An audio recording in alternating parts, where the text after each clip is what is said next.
जय हिंद दोस्तों, स्वागत है आपका अपने ही चैनल फैंटेसी अंपायर 11 में। तो इस वीडियो में हम जो मैच कवर करेंगे वो होगा सऊदी किंग्स कप का मैच, जो कि खेला जाएगा आल हिलाल और आल नसर के बीच में। इस वीडियो में हम ड्रीम 11 टीम प्रेडिक्शन और सभी कुछ A to Z डिस्कस करने वाले हैं। तो जितना ही ज़्यादा बड़ा मैच रहने वाला है उतना ही ज़्यादा फैंटेसी पॉइंट ऑफ व्यू से रिस्की मैच भी रहने वाला है, क्योंकि अगर आप देखोगे दोनों ही जो टीम्स है वो सऊदी अरेबिया की बेस्ट टीम्स मानी जाती है। आल हिलाल ने तो अभी सऊदी अरेबिया प्रीमियर लीग को विन भी किया है, लेकिन बात की जाए अल नसर के बारे में, इन्होंने सेकंड पोजीशन पर फिनिश किया है। सो दोनों ही टीम्स फर्स्ट और सेकंड पोजीशन वाली टीम है, तो उस हिसाब से बड़ा मैच रहने वाला है। दोनों ही टीम्स सऊदी अरेबिया की बड़ी टीम्स है, किंग्स कप का मैच रहने वाला है और ऑब्वियसली ये फाइनल मैच रहने वाला है। तो फाइनल मैच रहने वाला है, सिंगल लेग का मैच होगा।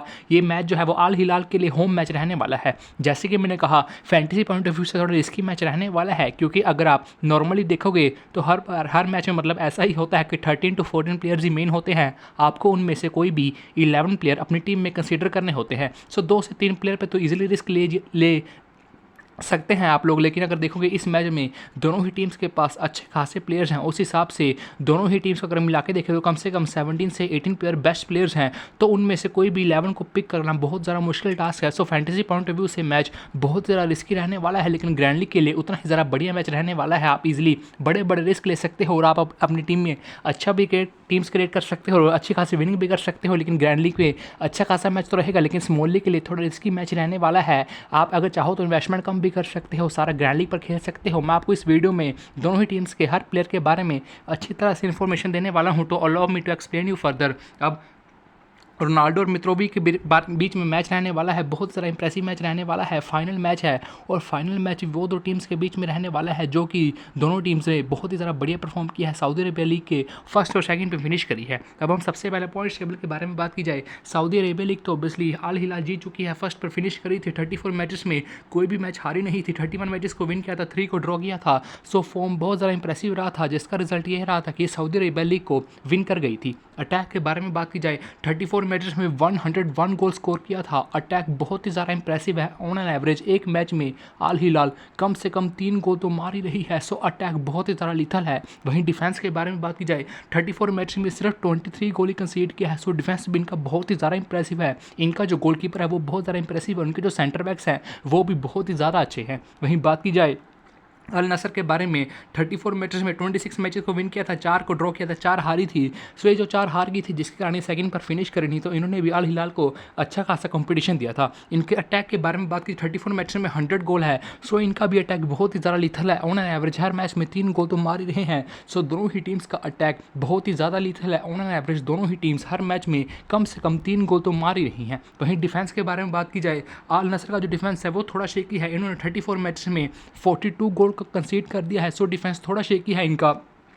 अल नसर जो है वो गोल कंसीड करती है, लेकिन आल हिलाल का डिफेंस भी बहुत ही ज़्यादा इंप्रेसिव है। लेकिन उनका जो मेन है वही है कि इनका गोलकीपर अच्छा है बोनो, लेकिन जो आल नसर का गोलकीपर है उसका थोड़ा एज हो चुका है, तो उस हिसाब से वो थोड़ी गलती कर देता है, तो आल नसर गोल कंसीड कर देती है। नहीं तो आल नसर का डिफेंस भी अच्छा है, लेकिन इनका गोलकीपर का थोड़ा एज हो चुका है। वही बात की जाए आल हिलाल के गोलकीपर के बारे में, उनका गोलकीपर भी बहुत ज़्यादा यंग है, बहुत ज़्यादा इंप्रेसिव परफॉर्मेंस पुटअप किया है उसने। वो बड़ी बड़ी टीम्स के लिए भी खेल चुका है, ला लीगा मिसविया के लिए खेल चुका है। सो बोनो के पास अच्छा खासा एक्सपीरियंस है खेलने का, तो उस हिसाब से आल हिलाल का गोलकीपर अच्छा है, जिसके कारण ये डिफेंसिवली अभी तक सॉलिड परफॉर्मेंस पुटअप करे हैं।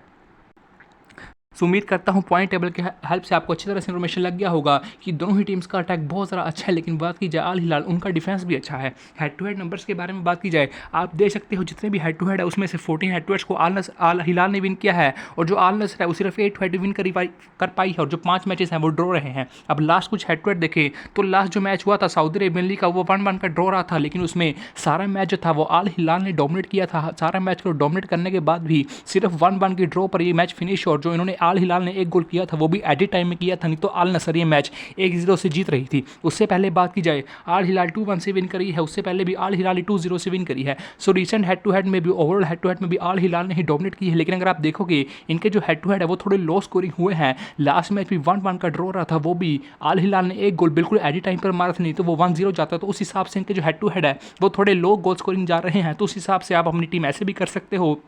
क्योंकि सभी का जो ध्यान है वो अटैकर्स पे ज़्यादा होगा, लेकिन अगर रिस्क ले सकते हो और डिफेंडर्स पे अपना ध्यान ज़्यादा कर सकते हो कि क्लीन शीट हो जाए, आपको अच्छा खासा बेनिफिट मिल जाए, ऐसा ज़रूर हो सकता है। फाइनल मैच रहने वाला है, दोनों टीम्स के ऊपर प्रेशर रहने ही वाला है। जैसे हमने कल कॉन्फ्रेंस लीग का फाइनल देखा, उसमें भी ऐसा ही हुआ था, दोनों ही टीम्स ने कुछ ईजी चांसेस को मिस भी किया, लेकिन एट द एंड जो फ्रंटीना थी वो 1-0 से हार ही गई। सो वो भी बहुत ज़्यादा लो मैच रहा था। जिसने 5 डिफेंडर लिया होगा, CBC किया होगा, वो बहुत ही ज़्यादा अच्छी खासी विनिंग करा होगा। तो उस हिसाब से इस मैच में भी ऐसा कुछ हो सकता है। आल हिलाल का डिफेंस बहुत ही ज़्यादा अच्छा है और आल नसर भी जनरली डिफेंसिवली अच्छा परफॉर्मेंस पुट अप करती है, थोड़ा गोलकीपर के कारण उनका कमी रह जाता है। अब हम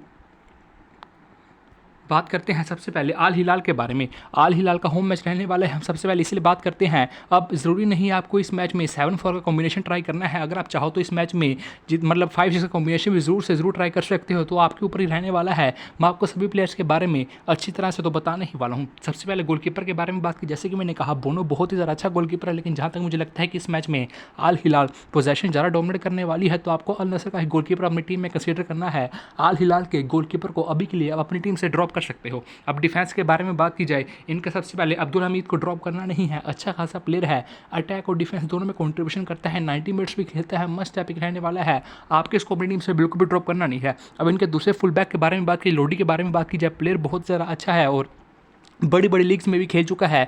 ला लीगा में एटलेटिको मैड्रिड के लिए खेल चुका है, प्रीमियर लीग में भी खेल चुका है। सो बड़ी बड़ी टीम्स में तो खेल चुका है, लेकिन इसको कभी भी 90 मिनट्स नहीं मिलता है। सऊदी अरेबियन लीग में 60-65 मिनट्स ही खेलता है, उसमें ज़्यादा कुछ खास कंट्रीब्यूशन करता नहीं है। येलो कार्ड्स भी बहुत सारा लेता है, तो आप अपनी टीम से अभी के लिए इसको ईजिली ड्रॉप कर सकते हो, क्योंकि इसको सऊदी अरेबियन लीग में जनरली गेम टाइम मिलता नहीं है, इसका अभी तक कुछ खास परफॉर्मेंस भी नहीं रहा है। अब बात की सेंटर बैक्स के बारे में, कुलाबली बहुत ज़्यादा अच्छा डिफेंडर है, नपोली के लिए खेल चुका है, चेल्सी के लिए खेल चुका है, सो बड़ी बड़ी टीम्स के लिए खेल चुका है। और इनका जो सेंटर बैक है, इनकी डिफेंस का मतलब मेन खंबा है, यही बहुत ही ज़्यादा बढ़िया प्लेयर है, लेकिन अगर आप देखोगे तो डिफेंस में कुछ खास कंट्रीब्यूशन करता नहीं है। अगर आपको लगता है कि आल हिलाल क्लीन शीट से जीतने वाली है, तब भी आप इसको अपनी टीम में कंसीडर कीजिएगा, नहीं तो आप रिस्क लेकर ड्रॉप कर सकते हो। डिफेंडर नो डाउट बहुत ही ज़्यादा बढ़िया है, लेकिन फैंटेसी पॉइंट ऑफ व्यू से कुछ खास बढ़िया प्लेयर नहीं रहने वाला है। आपको फैंटेसी पॉइंट ऑफ व्यू से कुछ खास पॉइंट देने नहीं वाला है अंटिल क्लीन शीट ना हो। जैसे अगर क्लीन शीट नहीं होने वाली है, तो आपको कुछ खास ज़्यादा पॉइंट देने नहीं वाला है। इनके दूसरे सेंटर बैक के बारे में बात की जाए, ये आपकी टीम के लिए अच्छा खासा ऑप्शन रहने वाला है। इसका एज कम्पेयर टू कोलाबाई सिलेक्शन परसेंटेज बहुत ज़्यादा कम है, लेकिन इसका डिफेंसिव पॉइंट्स इंप्रेसिव है, तो आप इसको रिस्क लेकर अपनी टीम में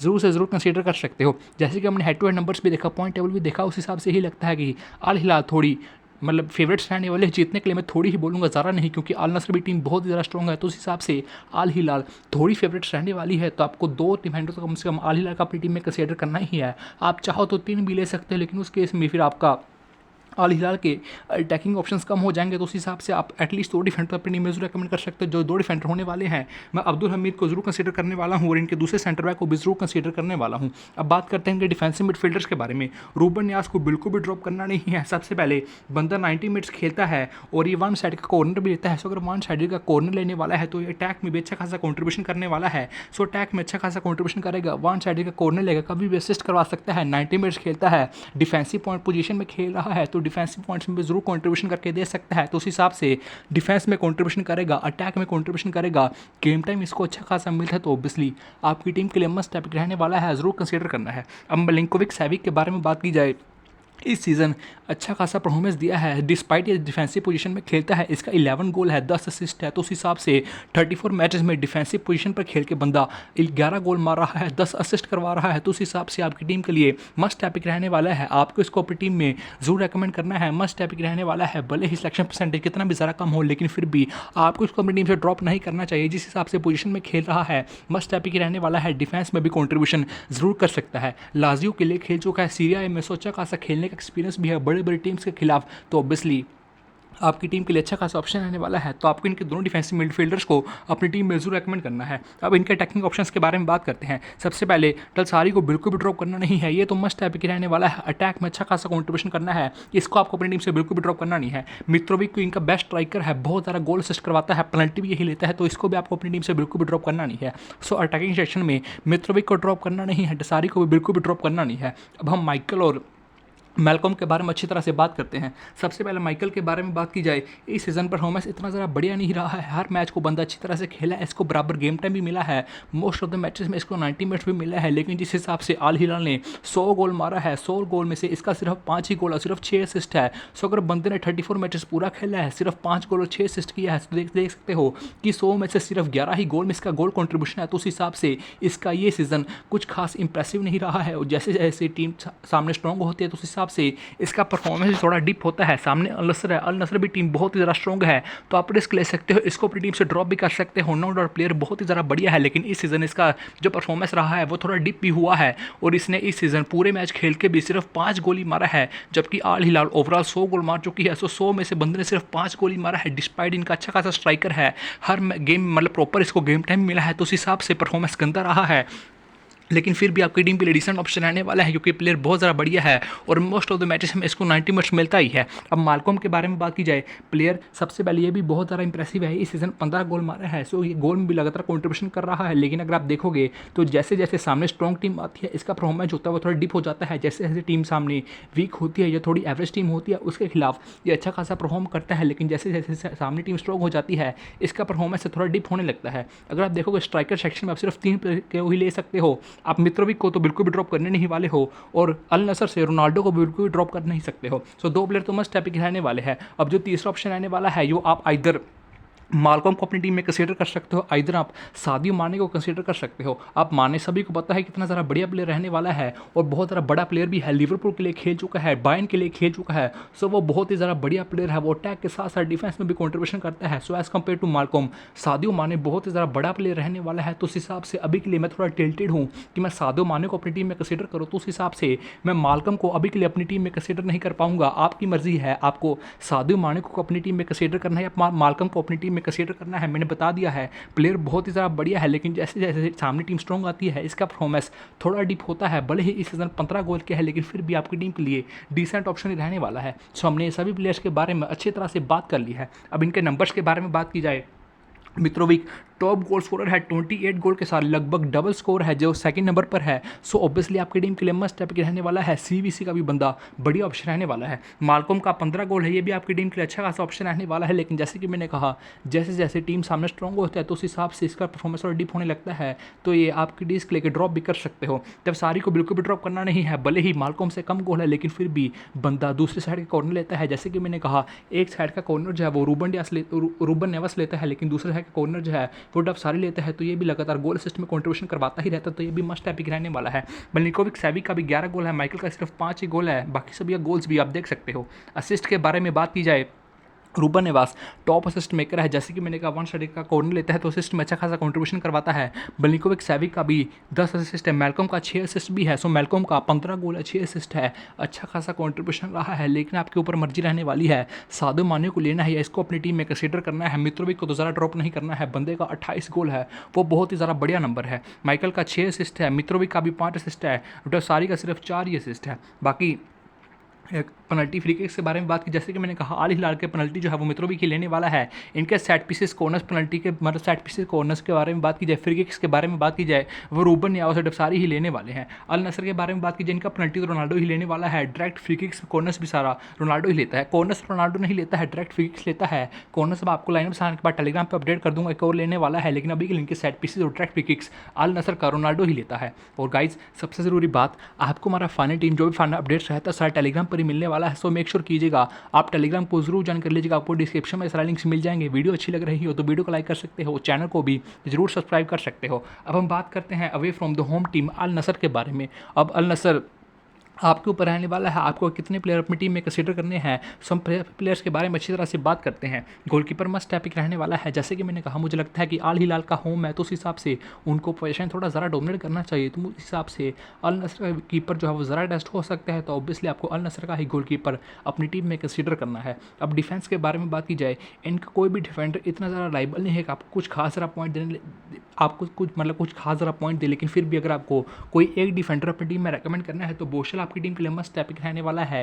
ये डिसेंट कंट्रीब्यूशन करके दे सकते हैं। लेकिन अगर आप 3 डिफेंडर अल हिलाल का ले रहे हो तो उस हिसाब से आपको कोई भी डिफेंडर अल नसर को अपनी टीम में कंसीडर करने की बिल्कुल भी ज़रूरत नहीं है। लेकिन जैसे कि मैंने सिर्फ 2 ही डिफेंडर लिया है अल हिलाल से, तो उस हिसाब से मुझे एक डिफेंडर अल नसर का अपनी टीम में कंसीडर करना ही होगा। तो उस केस में बॉसर को अपनी टीम में कंसीडर कर रहा हूँ। बाकी सभी डिफेंडर्स को आप अपनी टीम से इजीली ड्रॉप कर सकते हो। अब मिडफील्ड के बारे में बात की, जगह पर ड्रॉप वाला कुछ खास अच्छा प्लेयर नहीं है। अब बात करते हैं अमीन के अटैकिंग सेक्शन के बारे में। सबसे पहले आपको रोनाल्डो को तो अपनी टीम से बिल्कुल भी ड्रॉप करना नहीं है। रोनाल्डो तो मस्ट टाइप की रहने वाला है। रोनाल्डो के बारे में ऑब्वियसली बताने की ज़रूरत नहीं है, बंदा सीबीसी का बढ़िया ऑप्शन रहने वाला है। अब जो बचे 4 प्लेयर्स हैं इनके बारे में अच्छी तरह से डिस्कस करते हैं। अब सबसे पहले सादियो माने के बारे में बात की। जैसे कि मैंने कहा, माल्कम वर्सेस सादियो माने ही रहने वाला है। आपको कौन सा थर्ड प्लेयर अपनी टीम में कंसीडर करना है। सादियो माने लिवरपूल के लिए खेल चुका है, बायर्न म्यूनिख के लिए खेल चुका है। प्लेयर बहुत ही ज़्यादा बढ़िया है, हर मैच में रेगुलर बेसिस पे गोल असिस्ट करवाता है, बहुत ही ज़्यादा बढ़िया ऑप्शन रहने वाला है। और अब ये डिफेंस में भी कंट्रीब्यूशन करने लगा है अटैक के साथ साथ। तो अगर अटैक के साथ साथ डिफेंस में भी कंट्रीब्यूशन कर रहा है तो एक एडवांटेज रहने वाला है। तो अभी के लिए मैं रिस्क लिया हूँ, अपनी टीम में माने को कंसीडर किया हूँ। माने रिस्क तो नहीं, माने सेफ ही ऑप्शन रहने वाला है। रिस्क तो माल्कम रहेगा, क्योंकि अगर आप देखोगे माल्कम का भी अच्छा खासा गोल है, लेकिन सिलेक्शन परसेंटेज बहुत ज़्यादा कम है, क्योंकि सादियो माने, रोनाल्डो और मित्रोविक तीनों ही बहुत ही ज़्यादा बड़े प्लेयर्स हैं। तीनों ही अच्छी खासी प्रीमियर लीग्स में तीनों ही खेल चुके हैं। लिवरपूल के लिए खेल चुका है माने, और मित्रोविक जो फुलम के लिए खेल चुका है। रोनाल्डो तो पता ही है यूनाइटेड के लिए खेल चुका है। तो उस हिसाब से तीनों ही बड़ी लीग्स में खेले हैं, तो तीनों का ही बड़ा नाम है। उस हिसाब से माल्कम का बड़ा नाम नहीं है, लेकिन माल्कम ने 15 गोल और 6 असिस्ट कर दिया है, तो वो आपकी टीम के लिए डिसेंट ऑप्शन रहने वाला है। अब हम बात करते हैं ब्रोजोविक के बारे में। अब ब्रोजोविक अटैक में कुछ खास कॉन्ट्रीब्यूशन नहीं करता है। जनरली ये डिफेंसिव मिडफील्डर है, डिफेंसिव भी नहीं, प्रॉपर मिडफील्डर ही बोलोगे। अच्छा खासा डिफेंस में कॉन्ट्रीब्यूशन करता है, अटैक में डिसेंट कॉन्ट्रीब्यूशन करता है, पासिस के डिसेंट पॉइंट देता है। तो ये आपकी टीम के लिए 50-50 ऑप्शन ही रहने वाला है। मैं इसको ज़रा कंसीडर नहीं करने वाला हूँ। मुझे लगता है कि इस मैच में थोड़े गोल्स हो सकते हैं, क्योंकि लीग मैच में गोल्स कम होते हैं, लेकिन जो कप मैचेस रहते हैं, कप मैचेस में गोल अच्छे खासे होते हैं। तो उस हिसाब से मुझे लगता है कि इस मैच में थोड़े गोल्स होने चाहिए। ब्रोजोविक ज़्यादा गोल असिस्ट में कंट्रीब्यूशन नहीं करवाता है, तो उसी के लिए अभी के लिए मैं ब्रोजोविक को अपनी टीम से ड्रॉप कर रहा हूँ। लेकिन जैसे सारे हेड टू हेड हुए हैं, थोड़े लो गोल स्कोरिंग हुआ है, तो उस हिसाब से आप किसी अटैकर को ड्रॉप करके ब्रोजोविक को अपनी टीम में जरूर कंसीडर कर सकते हो। बंदा डिफेंस में अच्छा खासा कॉन्ट्रीब्यूशन जरूर कर सकता है। अब ओटावियो के बारे में बात की जाए, ये भी जैसे कि मैंने माइकल के बारे में बताया, ये भी ऐसा ही प्लेयर है। परफॉर्मेंस इंप्रेसिव रहता है, लेकिन जब सामने थोड़ी बड़ी टीम आती है तो उस हिसाब से परफॉर्मेंस थोड़ा डिप होता है। क्या पता कि इसको 90 मिनट्स भी ना मिले, तो उसके लिए 50-50 ऑप्शन रहने वाला है। आपके ऊपर है कि आपको अपनी टीम में कंसीडर करना है या नहीं। अब एक गरीब के बारे में बात, इसकी तो मस्ट हैव खिलाने वाला है। मोस्ट ऑफ मैचेस में 90 मिनट्स खेलता है, अटैक में अच्छा खासा कॉन्ट्रीब्यूशन करवाता है, तो ये तो आपकी टीम के लिए मस्ट हैव खिलाने वाला है। और टावियो 50-50 ऑप्शन रहने वाला है। प्लेयर अच्छा है, लेकिन थोड़ा यंग है, कभी कभी जल्दी सब्स्टिट्यूट भी कर दिया जाता है। और जब सामने बड़ी टीम हो तो थोड़ा परफॉर्मेंस भी डिप होता है। सामने अल हिलाल है, अल हिलाल का तो डिफेंस बहुत ज़्यादा अच्छा है, तो आपकी टीम के लिए डिसेंट ऑप्शन रहने वाला है। लेकिन अगर आप देखोगे जो लास्ट हेड टू हुआ था 1-1 का, उसमें ओटावियो ने ही गोल मारा था अल नसर के लिए, तो ये बढ़िया प्लेयर तो है, लेकिन जैसे कि मैंने कहा थोड़ा यंग प्लेयर है, कभी कभी 90 मिनट्स भी नहीं मिलता है, तो कभी कभी सब्स्टिट्यूट भी कर दिया जाता है। तो उस हिसाब से 50-50 ऑप्शन ही रहने वाला है। इनके गोल्स के बारे में बात की, रोनाल्डो टॉप गोल स्कोरर है 35 गोल के साथ। उसके बाद टलिस्का का 16 गोल है, इंजर्ड है, खेलने नहीं वाला है। मार्ने का 13 गोल है, ओटावियो का 10 गोल है, ब्रोजोविक का भी 4 गोल है, गरीब का सिर्फ 4 ही गोल है। मोस्ट ऑफ द मैचेस खेला नहीं है, इसलिए सिर्फ 4 ही गोल है, लेकिन प्लेयर बहुत ज़्यादा बढ़िया है। असिस्ट के बारे में बात की जाए, रोनाल्डो के अच्छे खासे असिस्ट हैं, 11 असिस्ट है, ब्रोजोविक का भी 8 असिस्ट है। सो ब्रोजोविक 8 असिस्ट भी हैं, 4 गोल भी हैं, सो 4 गोल 8 असिस्ट हैं। डिफेंसिव प्लेयर है, उस हिसाब से अटैक में अच्छा खासा कंट्रीब्यूशन तो कर ही रहा है, लेकिन जनरली डिफेंसिव प्लेयर है, डिफेंस के लिए ही जाना जाता है। जब इंटर मिलान में खेलता था तब भी ज़रा डिफेंस के लिए ही जाना जाता था। थोड़ा सऊदी अरेबिया लीग में अटैक में कंट्रीब्यूशन कर रहा है, लेकिन जनरली देखोगे तो अटैक के लिए कुछ खास ज़्यादा जाना नहीं जाता है। बाकी असिस्ट के बारे में बात की जाए, माने का भी 8 असिस्ट है, सुल्तान अल गमन का 7 असिस्ट है। अगर ये खेलता है तो आइए आपको डिफेंडर इसी को अपनी टीम में कंसीडर करना है। बोसल को अपनी टीम से ड्रॉप कर दीजिएगा। ये अटैक और डिफेंस दोनों में अच्छा खासा कंट्रीब्यूशन करता है। गरीब का भी 6 असिस्ट है और टावियो का भी 5 असिस्ट है। अब रोनाल्डो तो मस्ट हैव की रहने वाला है, इसको तो बिल्कुल भी ड्रॉप करना नहीं है। बंदा सेट पीसेस कॉर्नर लेता है, उस हिसाब से अच्छा खासा कंट्रीब्यूशन करने वाला है, असिस्ट अच्छे खासे करवाता है, गोल्स भी अच्छे खासे करवाता है, मस्ट हैव की रहने वाला है। तो दूसरी साइड से जब सारी मस्ट हैव की रहने वाला है, डिफेंस में कंट्रीब्यूशन करता है, गेम टाइम इसको अच्छा खासा मिलता है, अटैक में तो अच्छा खासा कंट्रीब्यूशन करता ही है, तो ये भी मस्ट हैव की रहने वाला है। अब हम बात करते हैं अपनी ड्रीम 11 टीम के बारे में। तो गोलकीपर में जैसे कि मैंने कहा था, मैंने अल नासर के गोलकीपर को कंसीडर किया है। मैंने 2 डिफेंडर्स अपनी टीम में आल हिलाल का कंसीडर किया है जो कि इनका एक सेंटर बैक है और दूसरा अब्दुल हमीद है, तो उस हिसाब से मैंने दोनों को कंसीडर किया है। और अल नसर से बोसल को अपनी टीम में कंसीडर किया है। मिडफील्ड के बारे में बात की, रूबन निवास को अपनी टीम में कंसीडर किया है, डफसारी को कंसीडर किया है, मिलिंकोविक सैवी को लिया है। और बात की जाए अल नसर से, मैंने गरी को अपनी टीम में कंसीडर किया है, रोनाल्डो को अपनी टीम का कैप्टन किया है, मित्रोविच को अपनी टीम का वाइस कैप्टन किया है, सादी माने को भी अपनी टीम में कंसीडर किया है। अब जो जो इंपॉर्टेंट प्लेयर्स मुझसे टीम में छूट रहे हैं, सबसे पहले मालकम मेरी टीम से छूट रहा है, माइकल भी मेरी टीम में नहीं है, ओटावियो मेरी टीम में नहीं है, ब्रोजोविक मेरी टीम में नहीं है। तो चार तो इंपॉर्टेंट प्लेयर सीधा ही छोड़ दिए हैं। तो उस हिसाब से जैसे कि मैंने कहा बड़ा रिस्की मैच रहने वाला है, वो चारों प्लेयर्स भी बहुत ही ज़्यादा इंपॉर्टेंट है, लेकिन टीम ऐसी बनानी ही पड़ेगी। तो उस हिसाब से मैंने उन चारों प्लेयर्स के ऊपर अपने रिस्क लिया। लेकिन अगर आप उनको चाहते हो तो ऑब्वियसली आप अपनी टीम में गरीब को ड्रॉप कर सकते हो, मलिंकोविक सैविक जैसे प्लेयर्स को ड्रॉप करके आप माइकल या ओटावियो या ब्रोजोविक किसी को भी अपनी टीम में कंसीडर कर सकते हो। सो सभी प्लेयर्स के बारे में बता दिया है, आपके ऊपर रहने वाला है आपको किसको अपनी टीम में कंसीडर करना है। सो उम्मीद करता हूँ कि वीडियो से आपको अच्छी खासी हेल्प हुई होगी। आप चैनल को सब्सक्राइब कर सकते हो। बाकी आपको फाइनल टीम तो यूट्यूब मतलब टेलीग्राम पर मिलने ही वाली है, डिस्क्रिप्शन में सारे लिंक्स मिल जाएंगे, ज्वाइन कर लीजिएगा। तब तक मिलेंगे नेक्स्ट वीडियो में। जय हिंद।